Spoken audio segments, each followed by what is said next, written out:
ഇന്ന് എനിക്ക് ഒരു ട്രേ പുഡിങ് ചെയ്യാനുള്ളൊരു ദിവസമാണ് കേട്ടോ. ഞാൻ ഇതിൻ്റെ മുന്നേയും പുഡിങ് ചെയ്ത് കൊടുത്തിട്ടുണ്ട്, പക്ഷേ വീഡിയോ എടുക്കുന്നത് ഫസ്റ്റ് ടൈമാണ് കേട്ടോ.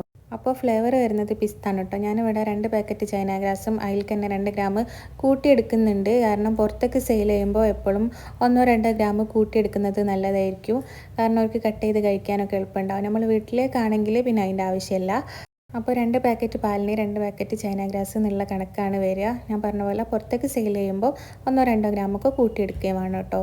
ഇതിപ്പോൾ ഒരു ട്രേ പുഡിങ്ങിൻ്റെ കണക്കാണ് കേട്ടോ ഞാൻ പറഞ്ഞത്.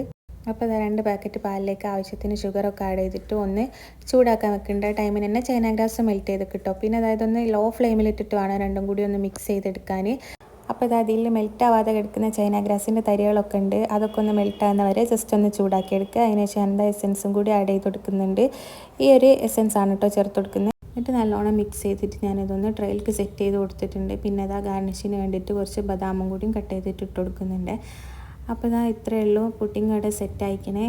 ഇതൊന്ന് കവർ ചെയ്തിട്ട് നമുക്ക് കസ്റ്റമർക്ക് കൊടുത്താൽ മാത്രം മതി കേട്ടോ.